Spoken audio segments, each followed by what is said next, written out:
Il y a également, deuxième point, la gestion individuelle. Sur la gestion individuelle, c'est l'accord du 21 mars qui, je dirais, 2013 qui domine, et qui comporte, je dirais, un certain nombre de dispositions.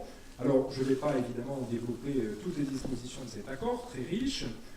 On a souligné que cet accord prévoyait un contrat unique et deux parties distinctes, ce qui me semble effectivement plutôt une bonne chose pour les éditeurs. Pourquoi ? Parce que la crainte, en dissociant les droits papier et les droits numériques, c'est que notre auteur aille rémunérer ses droits numériques auprès d'un tiers, ce qui n'est pas très sympathique pour l'éditeur qui a investi sur un auteur.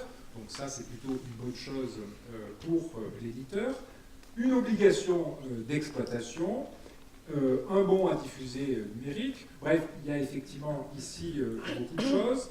Alors, il y a des choses qui sont, à mon sens, un peu surprenantes parfois. Je n'ai jamais trop compris cette disposition, mais peut-être certains ici pourront, dans la salle, me l'expliquer. Je n'ai pas compris pourquoi. Enfin, j'ai compris, mais je pose quand même la question. Pourquoi, dans cet accord, je ne sais pas si la loi va reprendre cette disposition, il est prévu que la résiliation du numérique n'aurait aucune incidence sur la rémunération de la partie papier. Alors j'ai bien compris qu'aujourd'hui le principal c'est le papier et que le numérique c'est vraiment l'accessoire, et donc l'accessoire ne peut pas finalement détruire le principal, mais si on nous explique que le contrat d'édition est un tout unique, indivisible, et qu'il faut envisager, je dirais, le numérique dans la continuité du papier, alors dans ce cas-là, si c'est indivisible, le fait qu'une partie saute, ça doit faire entraîner, en droit des contrats, c'est comme ça qu'on nous explique, l'autre partie. Mais bon, ici, on a décidé le contraire. Je ne sais pas effectivement quelle est l'explication rationnelle à tout cela. Le deuxième point sur lequel je mets l'accent, c'est finalement un peu la complexité qui va résulter finalement de cet accord, ou plus exactement la complexité quand on regarde un peu l'histoire du contrat d'édition. Finalement, avec cet accord du 21 mars, lorsqu'il sera reproduit, il y aura 3 temps contractuels à distinguer, selon que votre contrat d'édition a été conclu avant 1957, après 1957, et puis après cet accord légalisé du 21 mars 2013.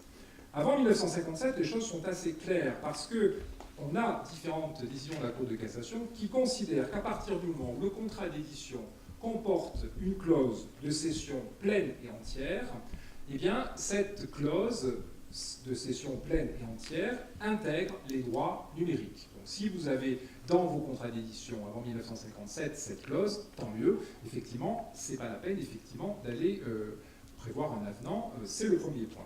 Après 1957, c'est un peu plus compliqué. Et il y a plusieurs hypothèses. Il se peut que votre contrat ne comporte aucune cession de droits numériques, ni ce qu'on appelle la clause d'avenir. Bon, s'il n'y a pas de droit numérique, il va falloir effectivement organiser cette cession au moyen d'un avenant, prévoir une rémunération, et peut-être allez-vous faire valoir ce qu'on appelle une clause d'avenir. Alors, clause d'avenir, c'est l'article 131.6 du Code de la propriété intellectuelle qui dit qu'une clause qui tend à conférer le droit d'exploitation de l'œuvre sous une forme non prévisible ou non prévue à la date du contrat. Toute la question est de savoir si cette clause pourrait, je dirais, organiser en quelque sorte la cession des droits numériques.